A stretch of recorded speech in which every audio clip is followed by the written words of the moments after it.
Good afternoon, everybody, and good morning to the ones joining from the other side of the world. Uh, Thank you for joining on this webinar today, part of the RetailME Connect series. These are special webinars and on-ground activities that we do in a closed-door format to connect with the who's who and the decision makers of the industry. Uh, I am Anurima from Images RetailME, your host and moderator for today. Without getting much into introductions, I would just want to give a brief idea of who all we have with us today. To start with, let me give you an overview of the topic that we have at hand. We are talking about unlocking the opportunities of the seafood market in the GCC and US. That's why I would first want to introduce the product experts from the Food Export USA Northeast. First, we have with us Emily B. Lane, the seafood program contractor who works closely with the seafood industry to support and expand export opportunities. Hi, Emily. Thanks for joining us today. Thank you. Joining her is Coyne, the seafood program coordinator overseeing program initiatives and partnerships to strengthen international market reach. Hi, Colin.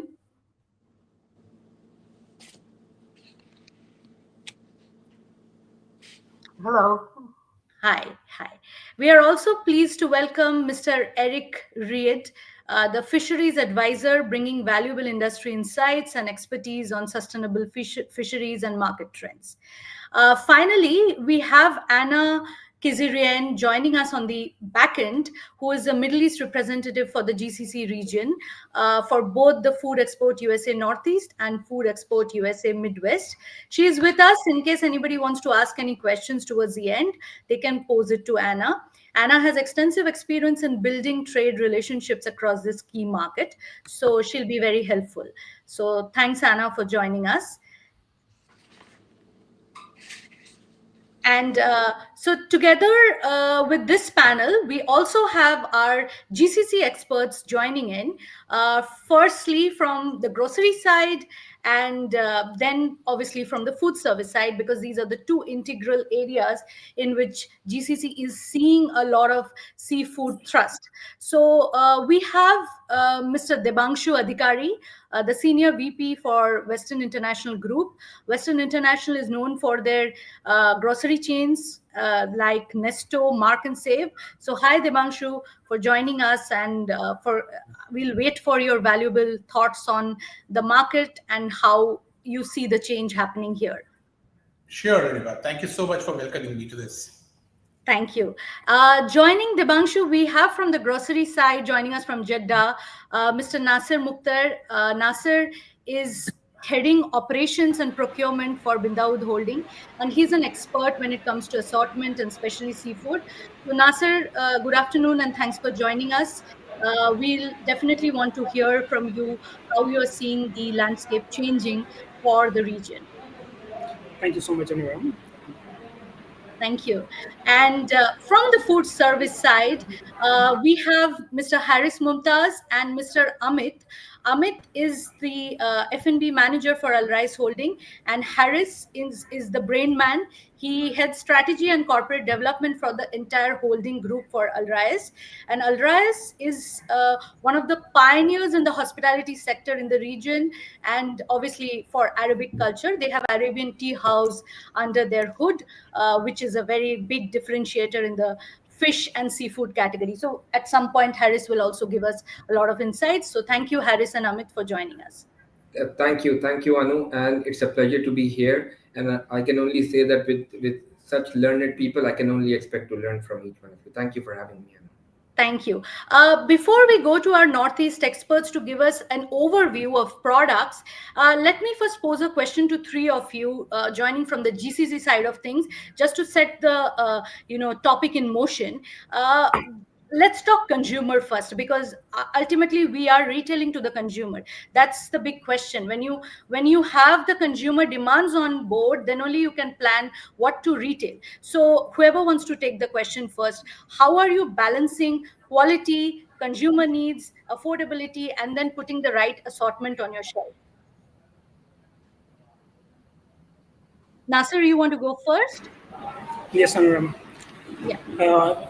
Thank you, first of all, raising these in the concerns at this time. If we talk about the fishery market or seafood, I can say that this category has a lot of opportunity, and somehow the traders haven't paid attention on it. The attention what I have seen over the meat, chicken, and the things. Fish is not the category where the exporters has spent anything or the trader has spent any money on it.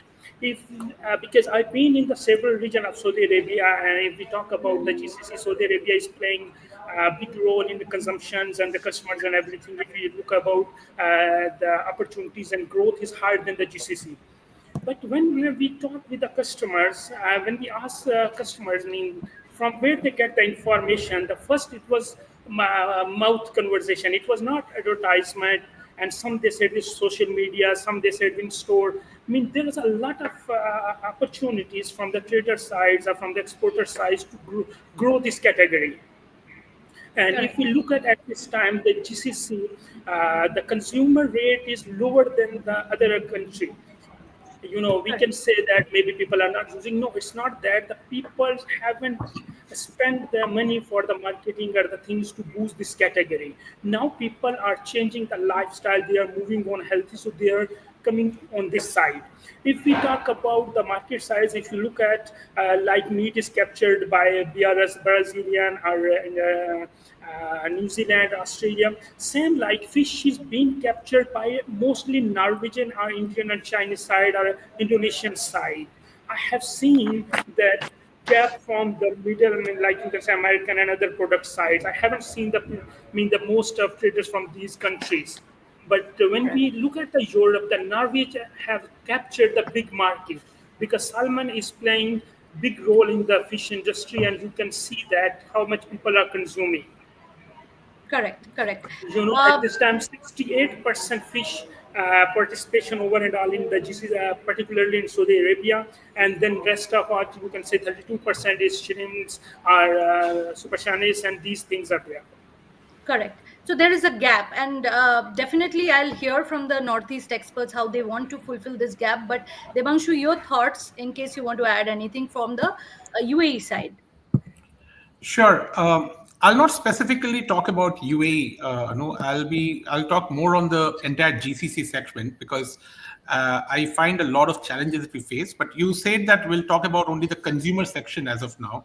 So I'll just specifically talk about few points out there. First of all, I think the consumer perception and trust is one that is lacking today. I'm a Bengali. In Bengal, we are known to be fish people who eat every day. The wife at home, when the man of the house goes out, this is more for the people from the West who have joined in just to share with you. When the man of the house goes out for his morning shopping, the wife will always say that don't forget to buy fish because it is an integral part of having fish every day. So that is how Bangladesh or the eastern part or mostly southern part of India have. So my customer base is 60 to 65%, depending upon the country. 60 to 65% of the customers are buying fish from us. And I mean, they're Indians. So the consumption, like if I go to any other retailer in the GCC, their consumption of meat or poultry is higher than what it's supposed to be. For us, it's just the reverse. So in that case, we find that consumer perception and trust is something that we're missing out on. The lack of consumer confidence in the freshness and the authenticity and the safety of imported seafood is weighing very heavy in their minds. That's number one. Number two, there is a preferential gap. Some customers want live fish, while others want ready to cook convenience. I find that as a very, very big gap today in the GCC. Like if I go to the Southeast Asian countries, you have live fish out there available. Out here, you do not have that concept at all. Probably one or two stores where you go and you can just pick it up for getting it cooked at the store and having it. But live fish available in the stores, no, that freshness is not available. So that people are very, very finicky about trust on aqua marine today. Third is there is an education gap. Consumers may not know how to handle or cook different species. UAE specifically, and also Saudi Arabia, there is a lot of, and even Qatar, there is a lot of variety of fish available because you have various communities of people living from across the world in these countries. So there are multiple types of fish. So I'll just give you an example. Hilsa as a variety is very, very famous in Bangladesh. But you go to any store out here across UAE or across GCC, you will not find Hilsa. It is and it is the most sought after fish out there. But you will never find it. You will find it only in the local markets. That too, specifically, one or two retailer might be doing it. It's not an organized sector. Like that, many other fish. So if the Bangladeshi doesn't get that, he tries to look at something else. Now, sardine is available, but he doesn't know how to cook a sardine. So the awareness for the customer is a very big gap. In fact, in our stores now, we are trying to build something which is like we are connecting with few chefs and trying to put up QR codes. I'm giving the solution also. So we are putting up QR codes, and then the chef talks about in the specific language for the customer that how will he cook or how will the product be cooked so that he can get the right taste for that type of a product. So the variety also comes in. Then there is price sensitivity and volatility. Prices fluctuate due to the import dependency. In the GCC, you do not have proper, because of regulations and multiple infrastructural issues, you cannot really do too much It's of not it. uniform. Yeah. Yes. So prices fluctuate, and it's a highly dependability on the global markets. Then there is premium positioning versus the affordability, which is very tricky. Seafood is often viewed as expensive in the GCC. Correct. And then you have currency and freight cost fluctuations, which is directly affecting either the margins or the pricing. So again, that is another concern that the customers are facing. Coming to the prices within the industry, the hotels and restaurants dominate the demand for premium seafood, which is leaving the retailers with thinner margins and also lesser variety because it's a premium and you don't have a expiry date to it, and it is very short. And because of the logistic issues, the product which is premium might not be available for smaller retailers. So they're facing a lot of challenge in keeping consistency of product availability. Secondly, because of the hotels and restaurants dominating the demand on premium seafood, the retailers are left with a very low margin. And then the retailers must compete by offering convenience formats like freshness guarantees or ready meals, which is not being done today. Correct. These are few of the concerns that I feel from a consumer perspective. If you ask, these are few of the things that I feel is a problem. And one more part I'll say is beyond the three things that majorly that I spoke, the fourth is the local production limitations. Aquaculture is growing, but it is still underdeveloped in the GCC compared to the demand that it has. Aquaculture is still underdeveloped. That's one. Secondly, there is a limited species of diversity in the local catch. You don't have a variety. It is a very limited species that we have. And the pressure to balance the food security with sustainable fishing is also a production limitation in the GCC. So these are few of the things that I feel from a consumer perspective that is to be highlighted out here. So there is definitely a lot of room for good exports, and that's where the experts will have to tell us what products and quality they bring in. But before we go and speak to them, Harris, you have heard about Debangshu's thought on how food service is basically, taking a bigger, chunk in the pie, and how are you doing it, or if you want to debate that part. Yeah. I agree to that. I agree to what Debangshu said, but I just want to add something by taking a step back. And if you allow me, I've been fortunate enough to work with three of very distinctive, retailers in the region. From my agency days, Spinneys used to be one of my clients. Then I spent 4 years with Majid Al Futtaim Carrefour, and this category was one of the fastest growing category whilst I was with Majid Al Futtaim and Carrefour. Then, as you know, that I moved to the grandiose supermarket chain. So there also we witnessed that this category, but the assortment for all three have been different. And now I'm working with Al Rais Holding that owns probably the largest Emirati, F&B concept, and we also own Arabian fish house, which is dedicated for seafood. You know what I mean? So, as first-hand customers, we are buying a lot of fish because that is our bread and butter when it comes to Arabian fish house. I think we face a lot of challenges, in terms of price fluctuations.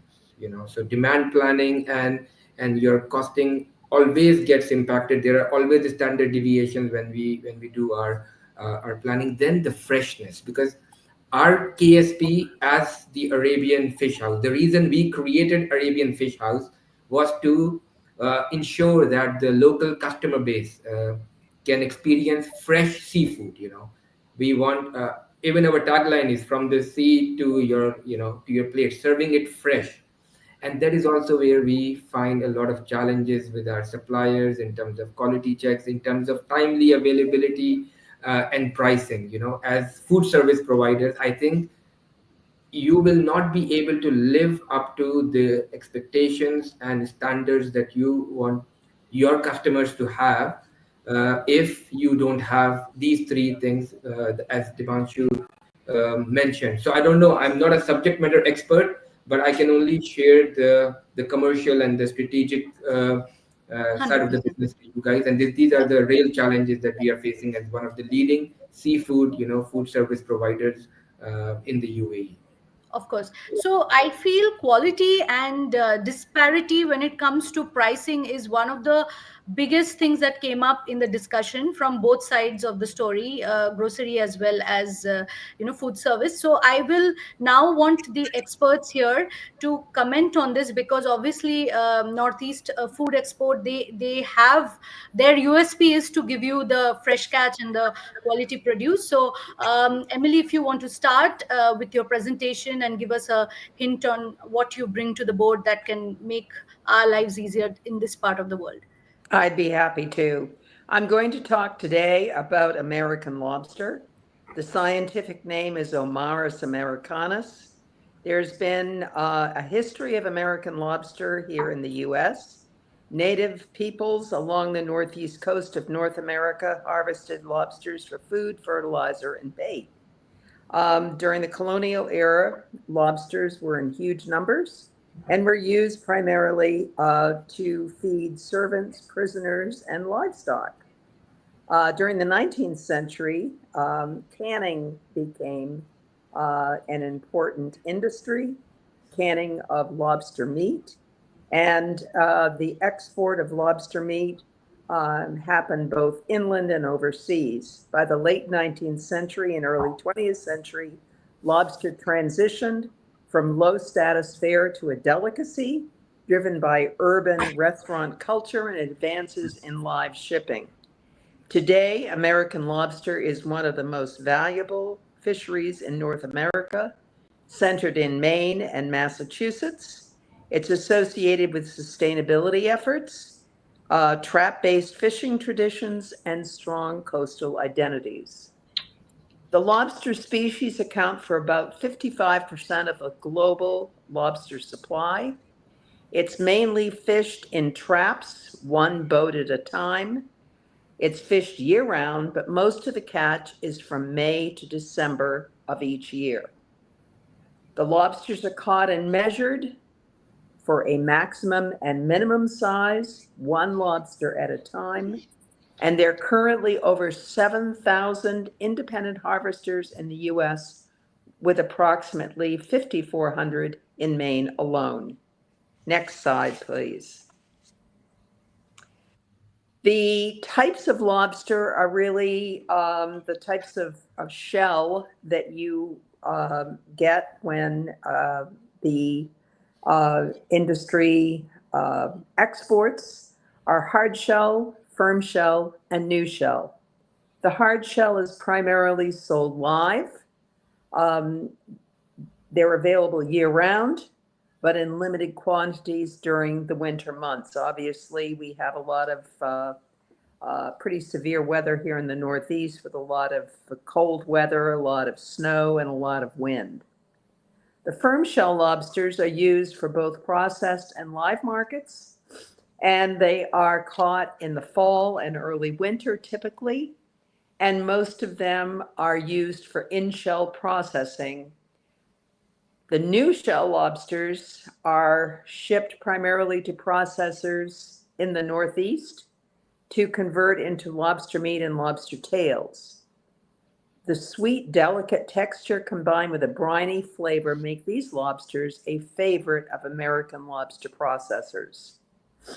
I've given you an indication of the grading in terms of what is available. Obviously, a lot of the processors will custom pack for certain customers internationally, and the shell quality and the time of year.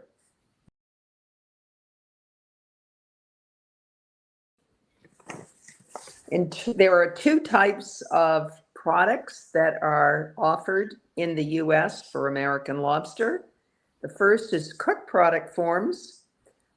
These range from a whole cooked lobster to for cooked claw and knuckle meat, to cooked claw, knuckle, and tail, split tails, and minced.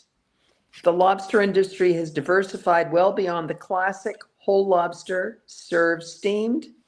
Obviously, the live for the raw, next slide please, is the most popular, followed by the whole cooked and then the raw tails and claws. Processed meat includes the picked meat. We also have vacuum packed and value-added products such as lobster bisque, lobster mac and cheese, ravioli, dips, stock, broth, and sauces. For the raw product, again, we have a whole raw. We also offer blanched, a raw split with a claw, a raw split with a claw and knuckle in the body cavity, raw lobster tails and whole split, and raw claw and knuckle meat. These are all used primarily for the food service industry, but there is some retail opportunity as well. I think, to the earlier discussion, consumer demand for protein and rich diets lends itself to lobster, as well as expanding populations and rising incomes, particularly in the UAE and in Saudi Arabia. I think there is huge opportunity for the introduction of lobster in restaurant chains and the acceptance of really high-end products. We also, here in the US, and I think to some extent in the GCC, see an evolution of e-commerce platforms, online grocery delivery channels emerging, and diversification of premium markets. Obviously, with more product offerings, such as the value-added products that you see here. Thank you, Emily. Thank you. We'll pose questions in the later half of this session. Next, we move on to Colleen. Colleen, if you can just give an overview of the products and take us further into this discussion.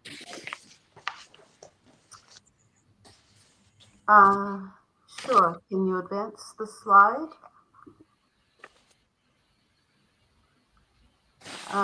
Thank you, everyone, for joining us today. And Food Export Northeast is, let's see. Okay, thanks. Food Export Northeast is an American nonprofit organization that connects U.S. food suppliers with international buyers. We work with companies from the state of Maine south through Delaware. In the northeastern U.S., the region's seafood industry is a major food producer, and we work closely with the industry to develop international markets. One of the advantages we have in our region for seafood is that we have a very wide continental shelf. It provides the foundation for diverse populations of fish and shellfish, And in fact, the continental shelf off our region is wider than that of many other countries. Next slide, please. Next slide. In addition, we have warm Gulf Stream waters from the south that flow northward and converge with colder northern waters. That mingling of nutrients that occurs, that are carried by the currents, make the Northeast Atlantic waters highly productive. And another advantage that we have in the region is that our seafood industry is adaptable and progressive. Harvesters produce a wide variety of and an assortment of fish and shellfish that are of very high quality, and our fisheries are very sustainably managed. The United States has a leading reputation for sustainably managing fisheries and was one of the pioneers in doing so.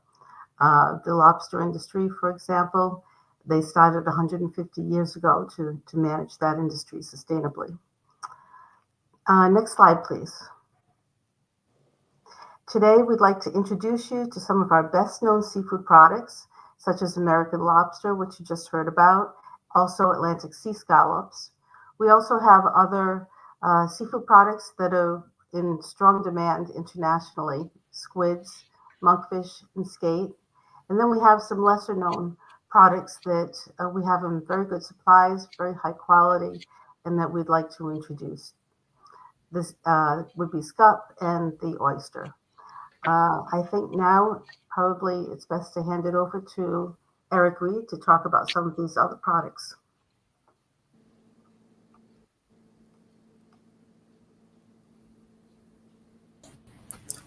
How about that? How about now?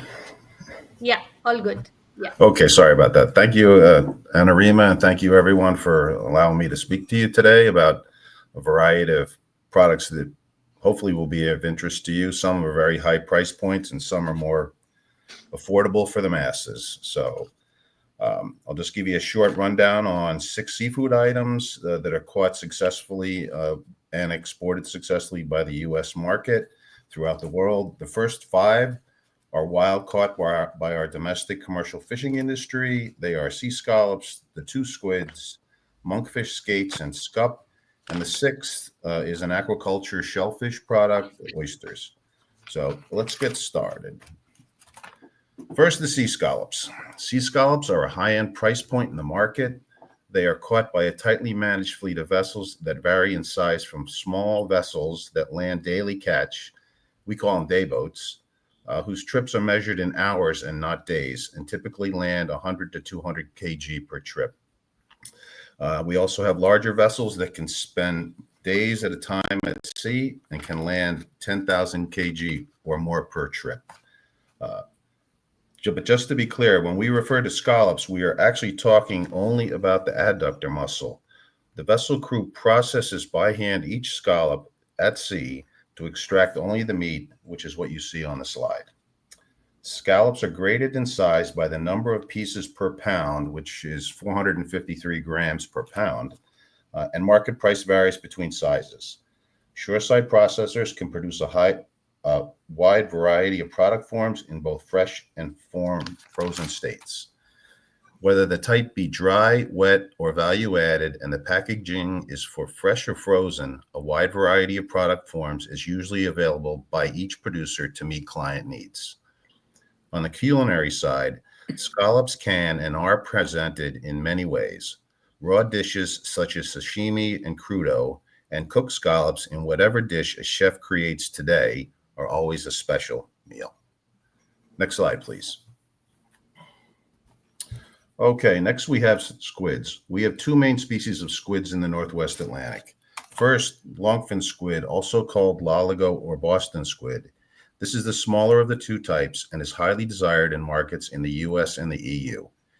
Longfin is usually caught in the fall and until late spring by trawl vessels and landed either fresh or frozen at sea in a whole form. Secondly, we have shortfin squid, Ilex. Known for its larger size and thicker mantle, Ilex is produced in offshore waters mainly during the period of late June to October. Ilex is caught by refrigerated seawater or frozen at sea capable vessels and like Loligo, is also landed in whole form. Next slide, please. There is a substantial land-based processing sector for the raw material. Similar to scallops, a wide variety of product forms are available. Whole, round, cleaned tubes, tentacles, rings, and breaded products are quite common throughout the market. And just to add a point here, both of these fisheries for both of these squids are certified by the Marine Stewardship Council, MSC, for sustainability. So that's a good selling point for this product. And there are other products in my portfolio that have the same qualification and certification. And that's really becoming more and more important in the market to guarantee sustainability of any raw material. So next slide, please. On to monkfish, a beautiful specimen for sure. Monkfish are caught by both the trawl fleet and a directed gill net fishery. And by directed fishery, I mean vessels with gear designed to target monkfish and avoid bycatch of other species. Next slide, please. Monkfish are landed either head-on gutted or as only the body, the tail, which would basically be headed and gutted. Common product forms are the same, with the addition of fillets that are available as well. So a moment ago, I called monkfish a beautiful fish. That certainly is not because of its appearance, but because the meat is recognized by culinary experts for its ability to absorb the flavors of the ingredients in which it is prepared. This makes monkfish a highly adaptable center of the plate entree or for many other delicious dishes. Next slide, please. Okay, skates. As you can see here on the slide, skates are a relative of the ray family. Caught by the same gear as our beautiful monkfish, this fish species is usually landed in only the wing portions. The body is used for lobster bait because lobsters like to eat skate too. Processors typically remove the skin and offer skinless skate in both fresh and frozen forms. Our skate is a fairly common dish in French cuisine, in dishes like skate with brown butter, and not only in France, but also in our domestic markets. Next slide, please. So the last of our wild-caught species, scup, a fish for the masses. In red ink, you will see that scup has been a secret and mainly an item in our domestic market. However, scup are becoming more and more popular in export markets as well. Scup are caught mainly by trawl vessels in the spring through the fall, and this fishery is also an MSC certified sustainable fishery. Scup has value in many ways. Not only is the meat quite delicate and delicious, the price point is relatively inexpensive and is very attractive in those markets. And although fillets are available, scup is most popular in grilled, pan-fried, or deep-fried presentations in H&G or head-on form, and perfect for your market. I don't know if it can compete with Hilsa, but we could sure try, for sure. Next slide, please. And there you can see the fillets and some of the other information I just mentioned. Next slide, please. So last one, this is my final slide. Oysters, which are primarily an aquaculture product. Oysters are filter feeders grown without man-made food and chemical-free. Oysters are raised in nearshore waters that are strictly monitored for water quality, and harvest conditions are also tightly monitored in order to ensure food safety. Oysters, when handled professionally, have a relatively long shelf life of 2 to 3 weeks when held in cold storage. And like wine, each farm promotes their singular taste profile and brand name, which yields loyal customers and their own market niche. Oysters are traditionally eaten raw on the half shell, but are also famous in cooked dishes such as oysters Rockefeller.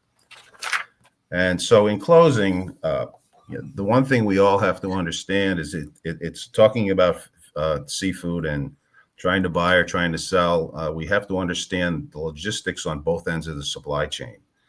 Shipping small volumes of high-priced, highly perishable goods can certainly be done by air freight. But delivering frozen product in large volumes is certainly doable, but it has long transit times. So from the supply side, it would be very helpful to understand what the inspection, certification, and documentation requirements are at your ports of entry, so we can begin to and be ready to unlock the door and move ahead. Thank you very much, and I'm more than happy to take questions. Thank you, Eric. Colin, you want to add anything here just to close the final product overview? Yes, could you advance to the next slide, please? We'd like you to know that Food Export Northeast has resources to help importers, distributors, restaurants, and retailers to introduce or expand sales of our products. We have an in-market representative, Anna Kazarian, who's also joined us today, and she can provide you with additional resources for learning more about our seafood products.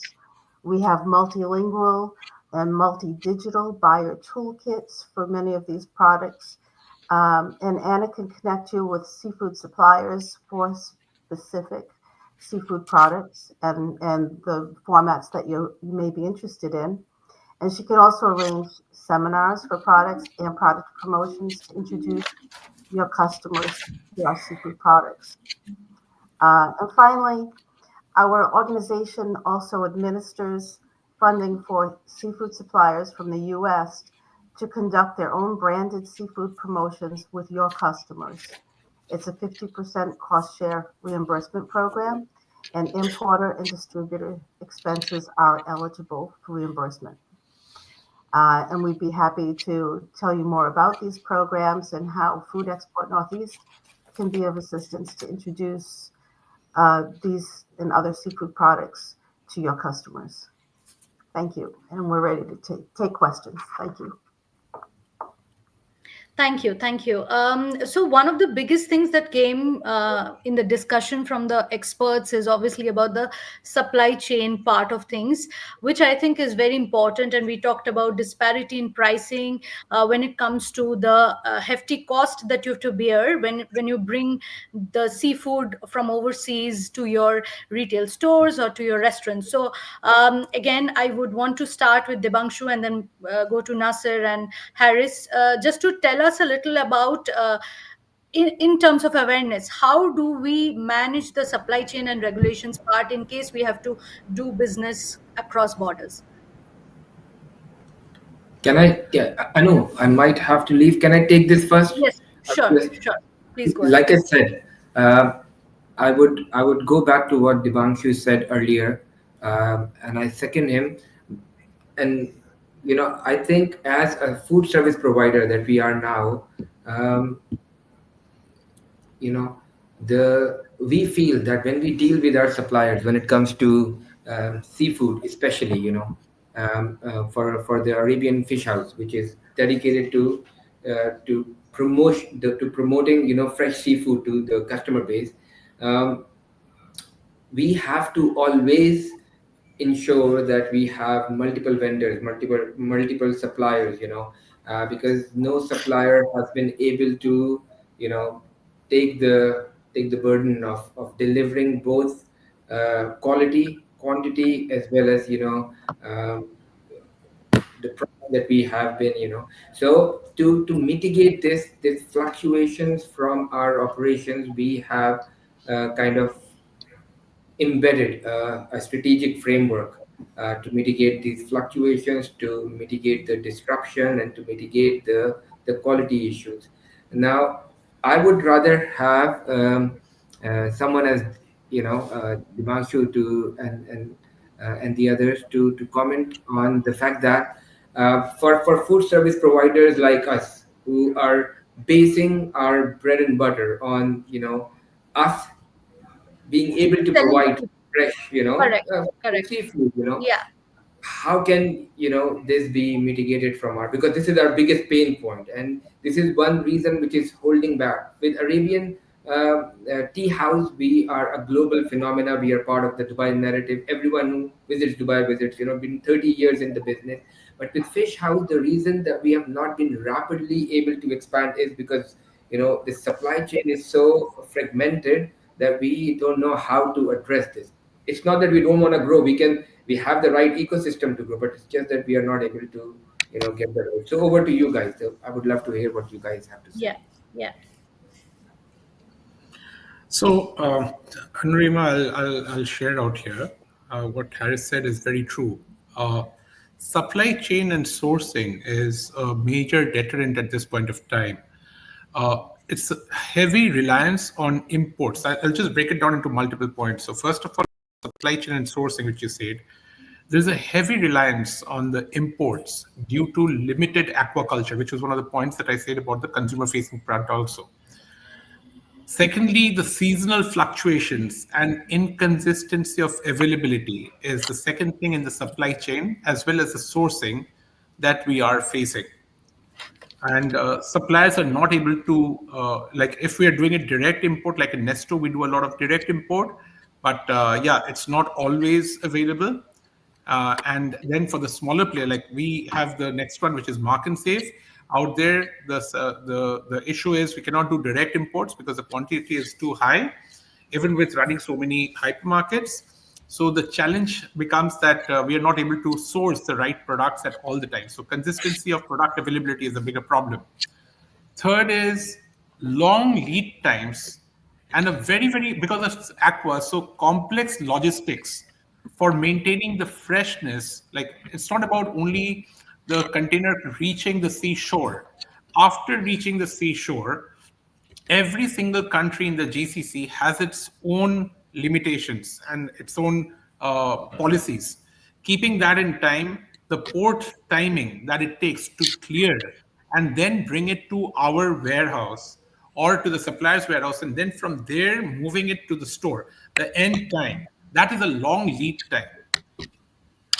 Fourth problem with the supply chain is the global disruption, where this region always has some kind of a geopolitics or something happening where the ships get diverted. And it happens frequently, like one single day, one single thing happens in Qatar, and immediately the ships are on hold for one day because they don't know whether they will reach Qatar or not. That one day is a held back, and they don't know, like they might be supposed to reach in 3 days' time, and they're stopped in between in the sea. So that is another problem that we face. Now, these are on the supply chain and sourcing. Coming to the cold chain and quality control, there is a strict need for uninterrupted cold chain from source to shelf. From source to sea to port, it's still fine. After reaching port till the shelf, there is a break in most cases, and there's a lot of losses that's happening with suppliers. There is a limited infrastructure in the smaller markets. Like example, if I talk about Kuwait, it has a limited infrastructure in the smaller markets. So if there are multiple shipments coming in together, and for some reason a delay happens, the situation is not such that during a season, like now the season time starts, the situation is not like in the UAE, we do not face that as much, or in Saudi Arabia, we do not face it as much. But in markets like Qatar, like markets like Kuwait, the ecosystem is such that once it reaches the port, it is on a rolling basis. The product has to move immediately. If it doesn't move, the next day shipments do not have space. One geopolitical issue and the stock gets stuck. The loaded ships cannot unload their products. It's adding in one more day or 2 more days for that reason. That's another problem. And then risk of spoilage, shrinkage, and eventually customer dissatisfaction if the freshness is compromised. Now, these are things that I know on the cold chain and quality control. Coming to the regulatory and sustainability pressures that we are facing. Debangshu will come to the sustainability part, but I just want to hear from Nasir what's happening in his part of the world when it comes to, because BinDawood has stores all across the kingdom, and I think there's a lot of things that you have to even regulate when it comes to different stores, different locations, and not centrally one place. So how do you handle the challenges of supply chain there? Yeah. Okay, Nurama, I will go one step back. When we talk about the supply chain, and when we are getting any import in the Saudi Arabia at this time, as Debangshu mentioned, there is a lack of infrastructure. We don't have a frozen storage system especially for the fish. If we talk about meat, we are fine. We never have any issue, even if it's from Brazil or if we from Australia or anywhere. But when we come on to the fish side, we have always an issue. Why? Because we have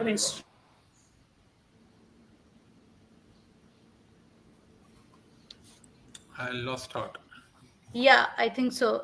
We lost Nasir here on the. We'll just keep messaging him and getting him back. I think his internet is a little patchy. We'll come back to him. Yes, sustainability. You were mentioning Debangshu quickly on sustainability. If you want to touch on, and I think our Northeast experts are also here to tell us a little about how they are managing sustainability. So if you can pose your question and they'll tell. Nasir, are Yes. you? Yeah, no, Nasir. We can't seem to get Nasir on board. Yeah. So depending upon the countries, there is an increasing government regulation on sustainability, on fishing quotas and imports. So that is one that we keep on facing, though we are trying to toggle around because it keeps on changing from time to time and also depending upon the seasonality factor. But we try to toggle it around at a local level, but it's not a process-oriented thing that we have out here. Secondly, the traceability requirement, like consumers and regulators, both are looking at a proof of demand of the origin and ethical sourcing, which is very, very important today. But we find a lot of suppliers are not ready with the right documents to provide at any point of time at the point of sale, and consumers are looking for it. And the third thing is the sustainability certifications are limited in supply chains. So these are three things that I see which are problems in regulatory and sustainability pressure, in short. Correct. Thank you. sorry, guys, Nasir I is lost the back. connection. Yes. No Sorry, I problem, lost the Nasir. connection. Yes. So Yes, I yes. was go back to the supply chain and on the points because at this time we Correct. have infrastructure issue in the GCC market and the storage and things. And if we talk about the crustaceans, at this time we have a big opportunity when these guys have offered like lobsters and other things. Because if you look at these things are not available in the market, these are using as a luxury or premium products. But we can have like others, as I mentioned, the whitefish fillet things. So we have a great opportunity, and these guys, as I said, them on the exporter side or the trader side, the people has to invest on side. As a Danube or BinDawood, we have more than 100 stores around, Bahrain and Saudi Arabia, and it's very hard for us to even store. And we are just directly receiving from the vendor, and whatever he receives the shipment from the port directly he's supplying to us. And sometimes it's not sufficient. We are out of the order because of these non-infrastructures, logistics, Correct. you can say, or storage. Correct. Correct. 100%. And just one query: does the pricing also affect the consumer, because you guys have to take care of a lot of things in the back end to kind of give the fresh produce to the consumer and also maintain your logistics, your supply chain, and does that add on to the cost when a consumer goes to the store to buy, especially the premium fishes? Yeah. See, at this time, as a retailer, because we are doing the study every time from the market, still we are very cheap from the restaurants. Restaurants are charging huge amounts on every SKU. Yes, prices are getting fluctuated because of the supply, but still, as a retailer or modern trader, our prices are cheaper than the restaurants other in the, you can say, the seafood showrooms. Correct. Uh, Eric, you were touching upon the supply chain part of things. Is there a way that, as an expert from the Northeast, you can mitigate this or probably bring in some solution to the GCC players, especially the grocery chains? You're mute. Sorry. There's a lot of issues at play here, and I can address some of them, at least from our side. You know, the traceability, there is a traceability issue. That was a question that was just raised. Our inspection criteria that we have to have for our plants is we have to be able to tell you where a fish came from at least one or two steps into the market. It's highly regulated by the federal government, and that is a requirement. Traceability is a requirement, and we can certainly handle that part. As far as, you know, there's an issue about pricing stability and supply stability over time. that can be done, but there's a lot of discussion about fresh product to the consumer. Really, stability, unless it's an aquaculture product like your Norwegian salmon issue, it's very hard to maintain quality of fresh fish over such a long distance. But I can tell you that our frozen product, some of it is frozen at sea minutes after capture, and our shoreside capability for producing frozen product is substantial. And we can take fresh product at 35 degrees Fahrenheit and bring it down well below R0, below minus 18 C, in a very short period of time, which certainly improves the quality. But in order to introduce stability of supply, especially in such a long distance, you would really have to look towards fresh frozen seafood. But I'm struggling a little bit with how to deal with your side's infrastructure, and I understand your issues. We have the same problems here, so I guess I can. Hopefully that answered your question. If it didn't, just let me know, and I'll keep going. Thank you. And I'd like to add, in terms of the lobster industry, obviously, to Eric's point, is also highly regulated, as other fisheries are here in the Northeast. We have catch certificates that we actually share with the customers, so the customer knows exactly when the product was caught, where the product was caught, and the the number of pounds that were caught. That information goes through to the end user, usually the retailer or the food service provider. To Eric's point, we also, for long distances, recommend a frozen product. Most of the product that you've seen, the cooked product, has a shelf life of 18 months from date of production, and the frozen raw product has a 2-year shelf life for lobster processed products. We use liquid nitrogen to freeze, so you get a flash freeze. It's indistinguishable from a freshly cooked or fresh live product.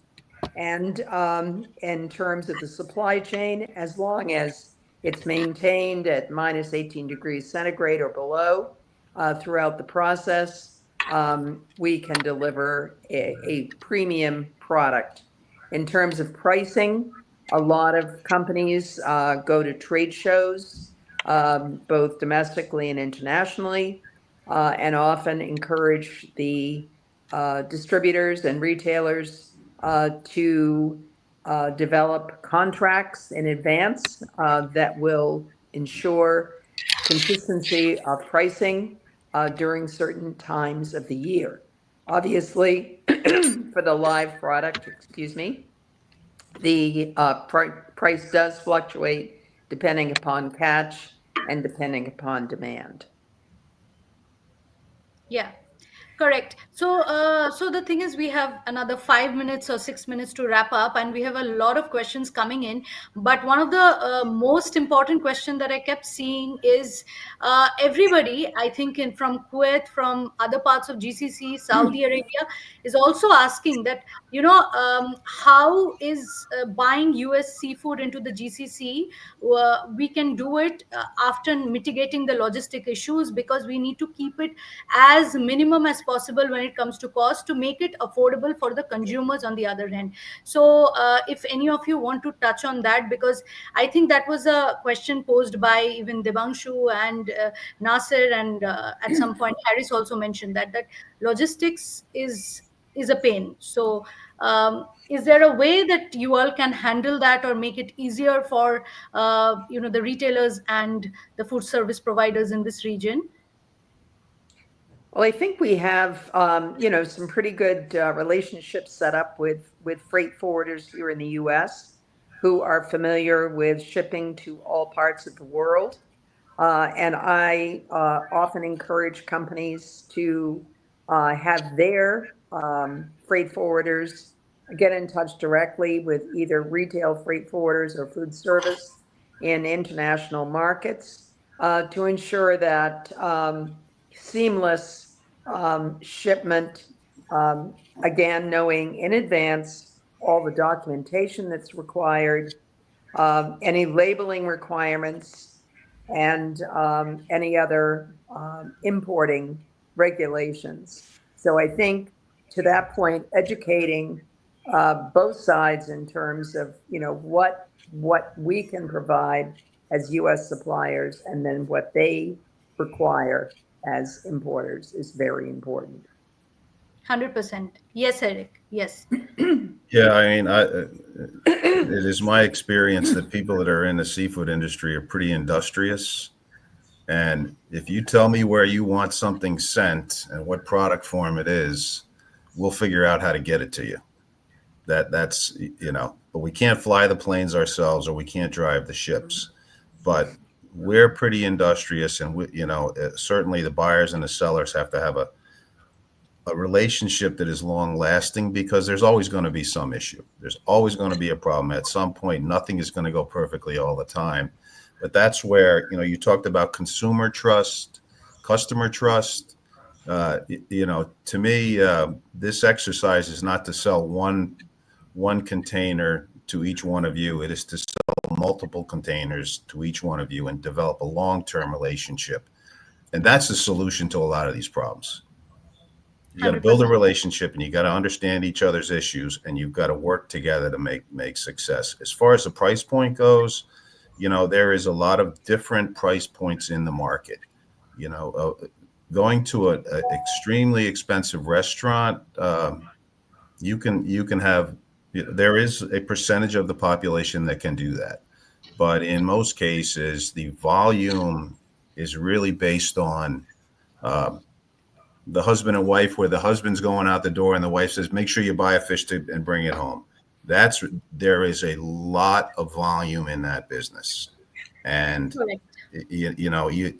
it's an interesting dynamic, but you have to be able to have a product portfolio that can address both those issues, because not everybody wants to sell to restaurants. I don't know about you. I like selling restaurants because they pay more money, but they don't always pay me for my seafood. So I don't know how it works on your side, but I know how it works on my side. But but there's a lot of people who want to eat seafood, but it is expensive. But there are ways to develop long-term contracts, and keep the price stable for a period of time. That's why aquaculture is so successful. Wild-caught, certified, sustainable fisheries like we have can do the same thing. But we just have to look at the product form, and we have to work on the logistics on your side. You talked about a shortage of cold storage, meaning frozen cold storage. That's an investment that is pretty substantial, but it's access to a market like this is worth having that discussion on how that's going to get done, and partnerships can be built. So correct. 100%.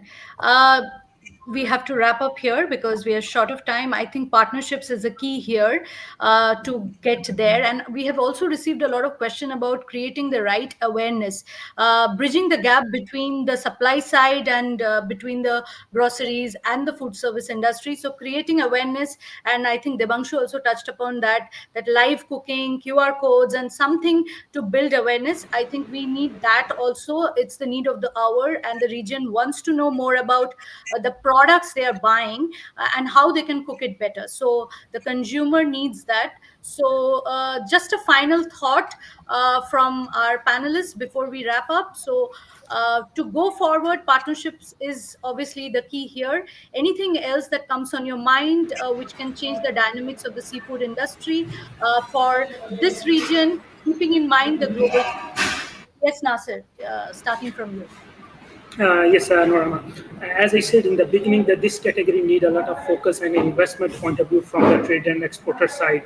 Because once we come on the price side, I'm just telling you that recently we have a Spanish aged beef and we have a Russian Angus, and it was quite expensive. It was around $350 per kg to $750 per kg, and we have sold out all the quantity whatever we have received.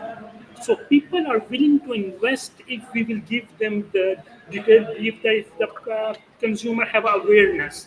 At this time, there is a lack of investment in this category, what I have seen during my tenure.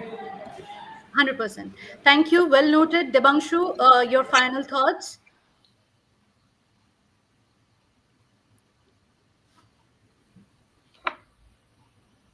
Okay, I will be all right. So I think, in my opinion, it's more about strong collaboration is required. It's not about Northeast coming in or one player coming in and doing it.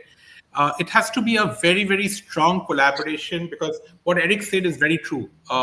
If you need investments out here, which we say that if you invest into the frozen and infrastructure out here, there is a chance of fish is something which is expensive, very true, but you can actually regulate the prices. And I see the GCC market, like if you go into websites also, you'll see everyone is saying the GCC market is becoming value driven today. Gone are the days of premiumness, is becoming value driven. So if you want to play on that, collaborations are required, starting from the source to the people who bring it in and to the people who are the end suppliers to the consumer. All these three things have to collaborate and bring a strong essence of energy into this, along with the government's authorities also coming in and playing a role. So I think a far bigger play is required out here. If we want to do that, it is of course a very big economy for this product, and it can make a major impact. It sure can make a major impact. And there is huge opportunity. But to make that, this collaboration will be very, very important, and we need big players to come in. That's my 100%. opinion. 100%. Thank you, Debangshu. Emily, your final thoughts? Yes, I think that to that collaboration end, it's really important for companies to participate in trade shows showcasing their products to local suppliers, to have promotional events. To Colleen's point, Food Export will pay 50% for some promotions in either food service or retail markets, for the suppliers to actually go to the markets and put on demonstrations for retail. And then an important part is the partnership with chefs and restaurants. And again, I think the bottom line is all about educating the consumer, be it food service or retail. Amazing. Eric or Colin, if you want to add something, and we can wrap up here. Well, I'll let Colleen go last, because you saved the best for last. So my opinion is success is based on stability, whether it's price, relationship, or supply. And that, I think that can be done. Like I said, we're pretty industrious, and I get a good feeling from our other panelists that you're pretty industrious too. Recognizing the fact that this is not a short-term project is really important. So let's unlock the door, like you said, Anarima. Let's get the keys. Let's have 100%, at it. 100%. And I think next time we should have a government official with us to give us more insights on policies and how to, break the borders. So yes, Colin, last thought. I think Eric did a great job summing things up. Food Export Northeast can provide resources and connections. Anna, our in-market representative, can help with forming those collaborations and promotion efforts and education efforts, engagement at all parts of the supply chain. And so we're here to help introduce seafood products from the Northeast to your markets, and just turn to us for help. We'll be there. Thanks. We have further questions from our webinar sessions. One question that came in is there anyone in the region who connects buyers and sellers? And that would be me. My name is Anna Kazarian. I'm the Middle East representative of Food Export Northeast and Midwest in the Gulf region.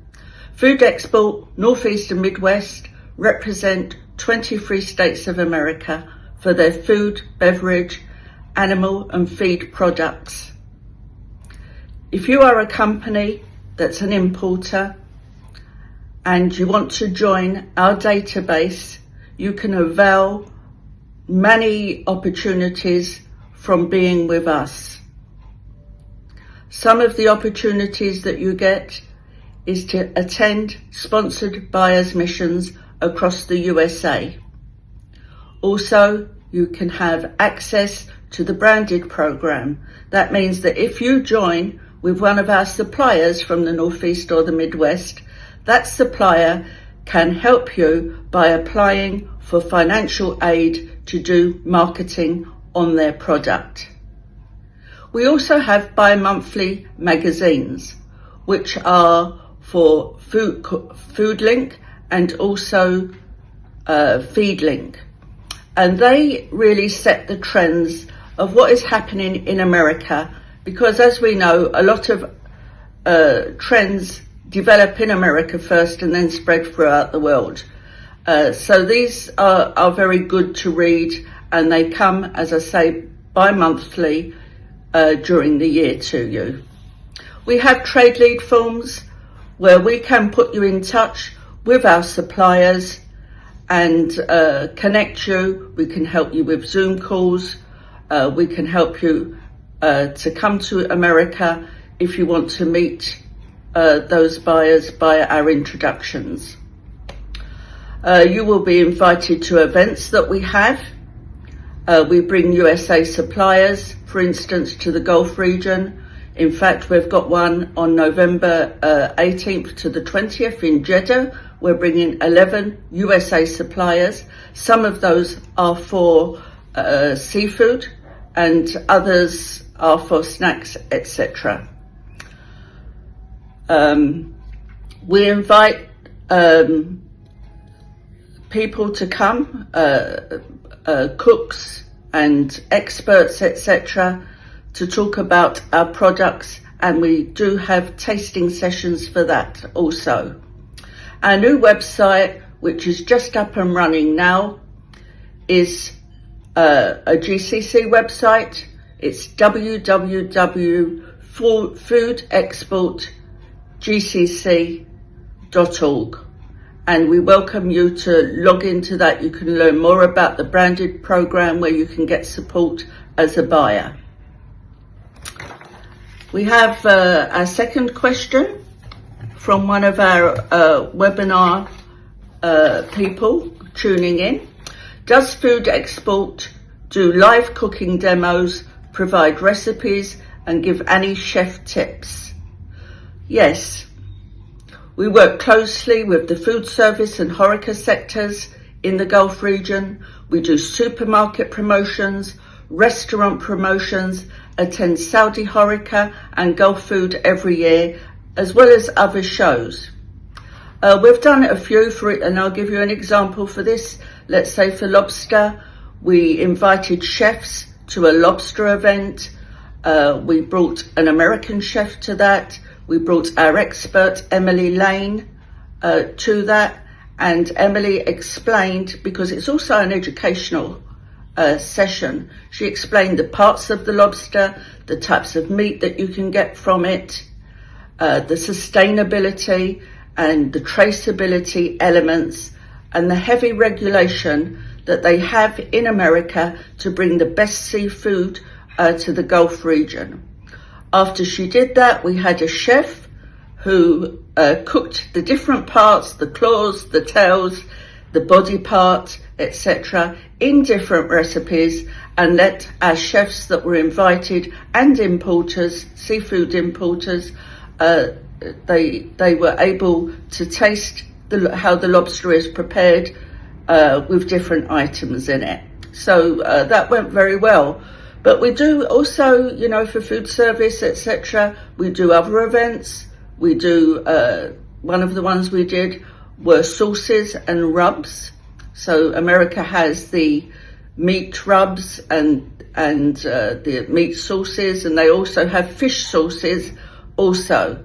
We do events like this, and if you want a supermarket promotion, you can let us know. If you have the products that come from the Northeast or the Midwest, we're always happy to do that.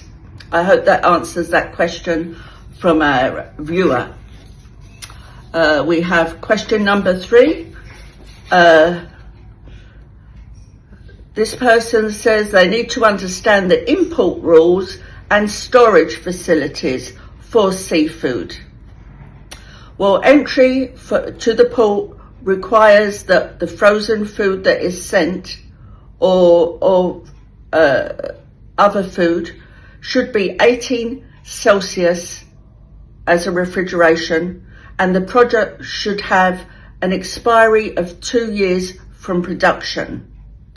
Frozen storage facilities are extensive in the UAE and across the Gulf. The documents that you would require for this is if you're setting up newly for doing seafood business, or for our suppliers in the USA that requires the correct labelling, etc. There are a list of documents that you would be required to send with your seafood, and that is a bill of lading. You'd need a commercial invoice, 3 original copies, signed and stamped, and 1 copy also. And I beg your pardon, 3 copies also. You would need a packing list, 3 original with stamp and signature, plus 3 copies. A certificate of origin, 1 original and plus 1 copy. A health certificate for the seafood, 1 original and 1 copy. And temperatures have a logger in the container, and that is mandatory. You have to have that on arrival. Regarding inspection, once the shipment reaches the port authorities, they will scan the container, collect the samples, including label checking and condition of cargo, plus temperature, and send a sample for microbiological testing. And after that, based on the test report, municipality or another authority will release your seafood into the country, into the UAE. There are many certifications that you can get. It's a long list. I'm going to put these on our new website. I have 13 of these written in front of me.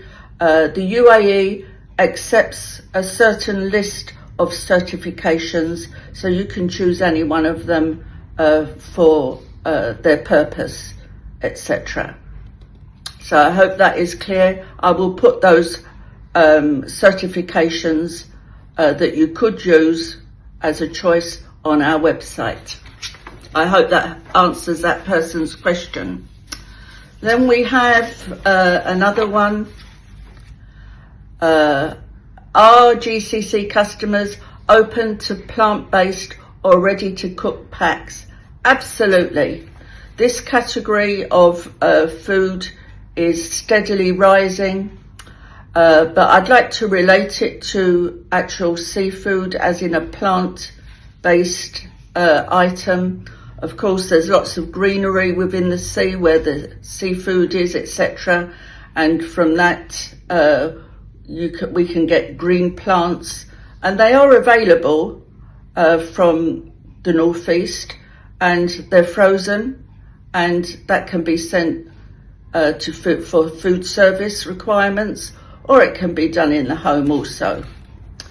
So that's all from me. I do hope that you would contact us with any needs or requirements that you have, and we look forward to seeing you in the future. If you have more questions, they can be answered later. Just contact me on our new website, www.foodexportgcc.com. www.foodexport.org. Have a great day. Thank you. Thank you. Thank you, everybody, for joining in. Thank you to our delegates. I think there's a lot to catch up on the conversation behind the scene. So we'll be open to share a lot of insights that we've got through the delegates and their questions also with all of you.